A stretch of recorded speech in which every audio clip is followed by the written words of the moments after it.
ইসলামের ইতিহাস ও সংস্কৃতি, কেন্দ্র আইডিয়াল কলেজ, ঢাকা।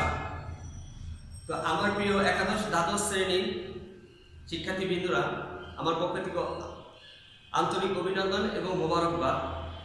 তো আজ আমি তোমাদের মাঝে একটি গুরুত্বপূর্ণ ক্লাস নেব। গত ক্লাসে আমি গুরুত্বপূর্ণ বিষয় নিয়ে আলোচনা করেছি। আজ আমার ক্লাস নাম হচ্ছে লেকচার নম্বর 2, তারিখ 26/12/2020। আজকে আমাদের বিষয় হচ্ছে ইসলামের ইতিহাস ও সংস্কৃতি, দ্বিতীয় পত্র, প্রথম অধ্যায়, ভারতের মুসলিম শাসন প্রতিষ্ঠা, পাঠ 1 এবং 2। তার ভিতরে আমাদের আলোচ্য সূচি হচ্ছে ভারতবর্ষ নামকরণ, ভারতবর্ষের ভৌগোলিক অবস্থান, রাজনৈতিক অবস্থা, প্রশাসনিক অবস্থা, ধর্মীয় অবস্থা, সামাজিক অবস্থান, শিক্ষা ও সংস্কৃতি অবস্থা। জি, তো প্রথমে আমরা চলে যাচ্ছি প্রথম অধ্যায়, ভারত মুসলিম শাসন প্রতিষ্ঠা। এখানে ভারত মুসলিম শাসন প্রতিষ্ঠা অষ্টম শতকের শুরুতে উমাইয়া খলিফা আল ওয়ালিদ বিন আব্দুল মালিকের 705-715 খ্রিস্টাব্দে খিলাফত লাভের পর মুসলিম সাম্রাজ্য এক নতুন অধ্যায়ের সূচনা হয়। ওয়ালিদের বিখ্যাত সেনাপতি মুসা বিন নুসাইর সমগ্র উত্তর আফ্রিকা এবং তারিক বিন জিয়াদ স্পেন জয় করেন। সেনাপতি কুতাইবা বিন মুসলিমের প্রচেষ্টার মধ্যে এশিয়ায় ইসলামের বিজয় পতাকা উত্তোলিত হয়।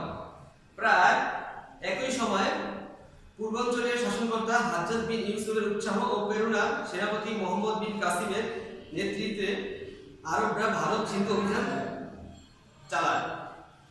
আরবরা ভারতে সিন্ধু অভিযান করে 712 খ্রিস্টাব্দে। 700 খ্রিস্টাব্দে 12 খ্রিস্টাব্দে এই ইসলামের বীজ বপন করে। এই বিজয়ের ফলে ভারতের ধর্ম ও রাজনৈতিক, বাণিজ্য ও সংস্কৃতি ক্ষেত্রে এক মহাবিপ্লব সূচিত হয়। এর প্রায় 500 বছর পর তৃতীয় পর্যায়ে অভিযান চালিয়ে মুইজউদ্দিন মোহাম্মদ ঘুরি ভারতের স্থায়ী মুসলিম সাম্রাজ্য ভিত্তি গঠন করে বা প্রতিষ্ঠা করে। তিনি 1203 খ্রিস্টাব্দের পর ঘুর সিংহাসনে অধিষ্ঠিত হয়ে ভারতে যে মুসলিম শাসনে গোড়াপত্তন করে তা প্রায় 700 বছর স্থায়ী ছিল। কত বছর? 700 বছর স্থায়ী ছিল। জি, ভারতের মুসলিম গোড়াপত্তন 700 বছর স্থায়ী হয়েছিল। তার মৃত্যুর 1206 খ্রিস্টাব্দের পর রাজপ্রতিনিধি কুতুবউদ্দিন আইবেক ভারতের স্বাধীন মুসলিম শাসন প্রতিষ্ঠা করেন। 1206 খ্রিস্টাব্দের পর রাজপ্রতিনিধি কুতুবউদ্দিন আইবেক ভারতের স্বাধীন মুসলিম শাসন প্রতিষ্ঠা করেন। তো এখন আমরা জানতে পারলাম যে ভারতের মুসলিম শাসন প্রতিষ্ঠা। ভারতের মুসলিম শাসন প্রতিষ্ঠা কি 705 এবং 715 খ্রিস্টাব্দে খিলাফত লাভের পর মুসলিম সাম্রাজ্য এক নতুন অধ্যায়ের সূচনা করে। আর খলিফা ওয়ালিদের বিখ্যাত সেনাপতি মুসা বিন নুসাইর সমগ্র উত্তর আফ্রিকা এবং তারিক বিন জিয়াদ স্পেন জয় করে এবং ভারতের বিখ্যাত সেনাপতি মোহাম্মদ বিন কাসিম 712 খ্রিস্টাব্দে সে সিন্ধু বিজয়ে অভিযান করে। তাহলে জানতে পারলাম ভারতের মুসলিম শাসন প্রতিষ্ঠা। তাহলে আমরা এখন পার্ট 1 আলোচ্য সূচিতে চলে যাচ্ছি। ভারতবর্ষ নামকরণ। ভারতবর্ষ নামকরণ একটি গুরুত্বপূর্ণ বিষয়। এশিয়া মহাদেশের মধ্যে দক্ষিণে অবস্থিত ভারতবর্ষ সাধারণত ভারত উপমহাদেশ নামে পরিচিত। এশিয়া মহাদেশের মধ্যে দক্ষিণে অবস্থিত ভারতবর্ষ সাধারণত ভারত উপমহাদেশ নামে পরিচিত। বিস্তৃত, বিশাল আয়তন, বিপুল জনসংখ্যা এবং প্রাকৃতিক বৈচিত্র্যের কারণে ভারতবর্ষকে উপমহাদেশ বলা হয়। এবং ভারতবর্ষের নামকরণ নিয়ে ঐতিহাসিক ও গবেষকদের মধ্যে নানা মতপার্থক্য রয়েছে।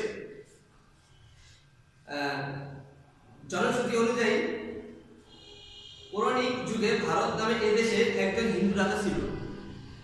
জি, পৌরাণিক যুগে ভারত নামে এই দেশে একজন হিন্দু রাজা ছিল। এই রাজার নামানুসারে এই দেশের নামকরণ করা হয়েছে ভারত বা ভারতবর্ষ।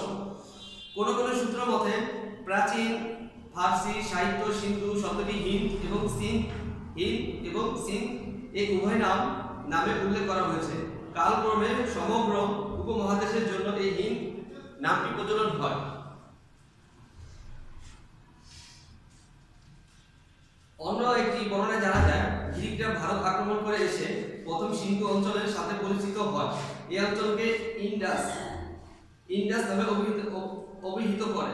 ধীরে ধীরে তারা সমগ্র ভারতবর্ষে পরিচিত হিসাবে ইন্ডাস বা ইন্ডিয়া নামে প্রচলন করে বলে অনেকের ধারণা। আচ্ছা, তা আমরা আবার সিন্ধু নদের ইংরেজি ইন্ডাস থেকে ইন্ডিয়া নামের উৎপত্তির কথা কেউ কেউ বলে থাকেন, বা অনেকেই মনে করে হিন্দু শব্দ দিয়েছিল এবং এই নামটি এখনো বহুল ব্যবহৃত হয়। মধ্যযুগের মুসলিম বিবরণগুলোতে ভারতবর্ষকে হিন্দুদের বাসভূমি ও হিসেবে হিন্দুস্তান নামে অভিহিত করা হয়েছে। ধারণা করা হয় যে হিন্দুদের বাসভূমি হওয়ার এই অঞ্চলটি আজও হিন্দুস্তান নামে পরিচিত। তা আমরা এই জানতে পারলাম ভারতবর্ষের নামকরণ নিয়ে ব্যাপক মতৈক্য রয়েছে। তো এই বিষয়গুলো গুরুত্ব সহকারে একটু মনোযোগ দিন। ভারতবর্ষের ভৌগোলিক অবস্থান সম্পর্কে ভারতবর্ষ একটি বিশাল ভূখণ্ড। ভারত একটি কি বিশাল ভূখণ্ড এবং বিশাল জনসমষ্টির ভূখণ্ড। এশিয়াকে বাদ দিলে আয়তনে এটি সমগ্র ইউরোপের মহাদেশের সমান। এশিয়াকে বাদ দিলে আয়তনে সমগ্র ইউরোপের একটি সমান একটি অংশ এটা। ভারতবর্ষের তারপর উত্তর পশ্চিম উত্তর পূর্ব দিকে হিমালয় পর্বত, দক্ষিণে ভারত মহাসাগর এবং মিয়ানমার, পশ্চিমে পারস্য, ইরান, আরব সাগর। বর্তমান বাংলাদেশ, ভারত, পাকিস্তান, নেপাল, ভুটান বিস্তৃত অঞ্চলে এর অন্তর্ভুক্ত। তাহলে আমরা ভারতবর্ষের ভৌগোলিক অবস্থা সম্পর্কে আমরা জানতে পারলাম। এখন আমরা রাজনৈতিক অবস্থান সম্পর্কে আমরা জানবো। পাঠ দ্বিতীয় নম্বর অধ্যায়। পাঠ কি? দ্বিতীয় নম্বর পাঠ রাজনৈতিক অবস্থা। আরব মুসলমানদের বিজয় প্রাক্কালে ভারতের কোনো রাজনৈতিক ঐক্য ছিল না। প্রাচীন ভারতের ইতিহাস থেকে জানা যায় মৌর্য সম্রাট মহারাজ অশোক 273 এবং 232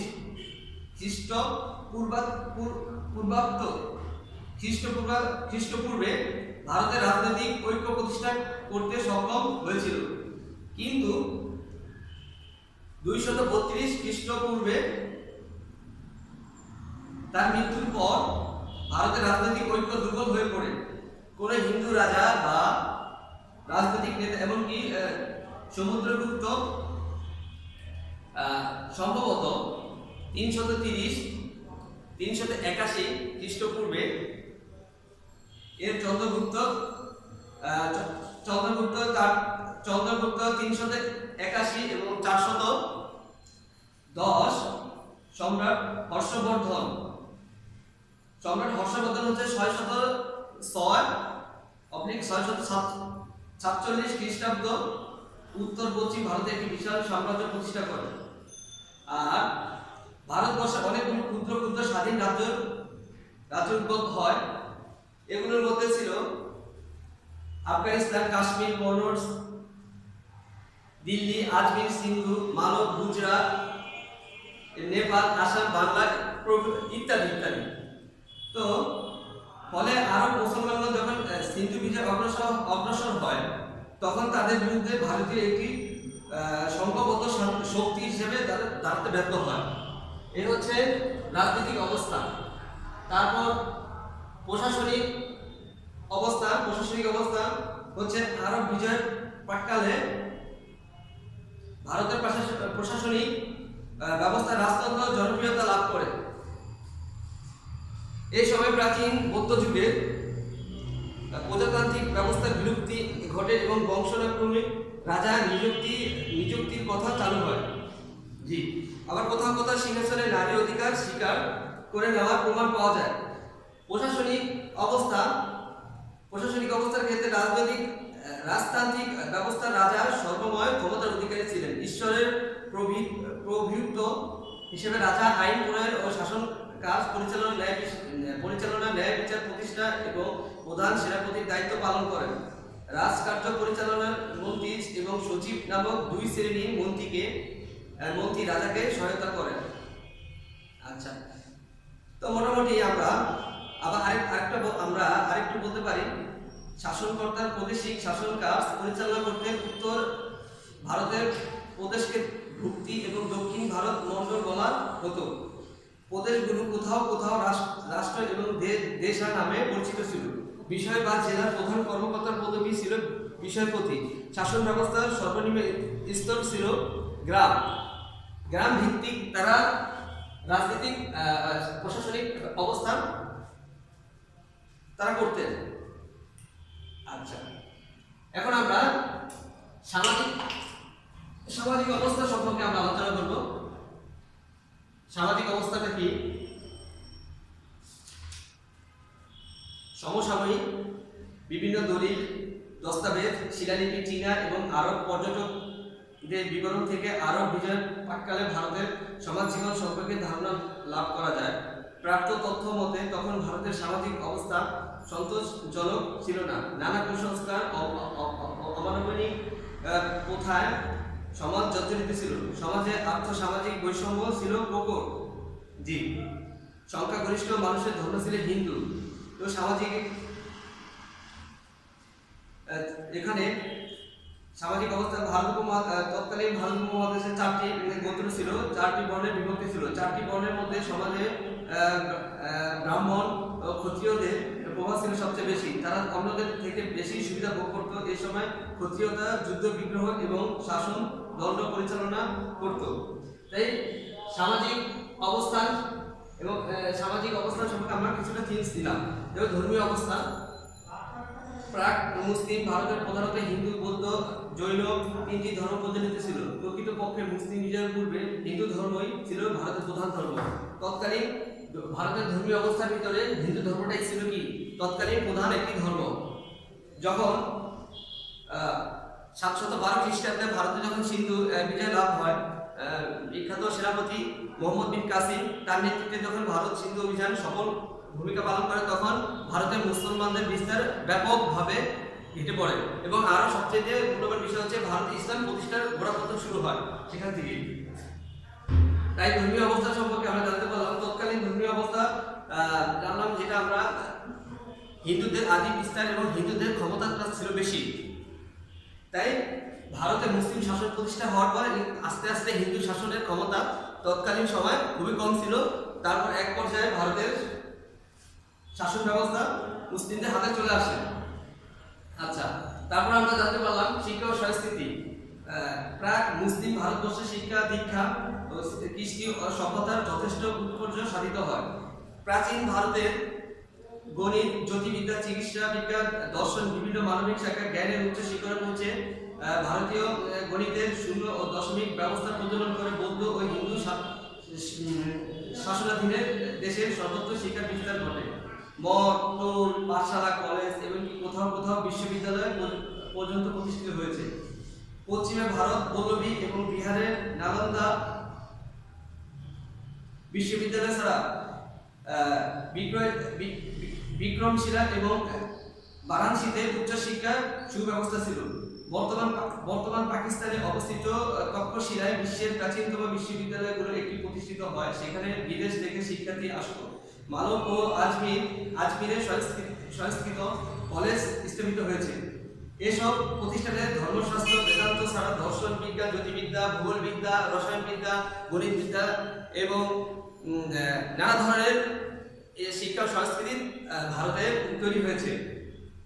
তো আমরা জানতে পারলাম শিক্ষা ও সংস্কৃতির অবস্থা। তো এই বিষয়ে আমরা শিক্ষা ও সংস্কৃতির যে বিষয়টা নিয়ে আলোচনা করলাম, সেই বিষয়টা একটি গুরুত্বপূর্ণ বিষয়।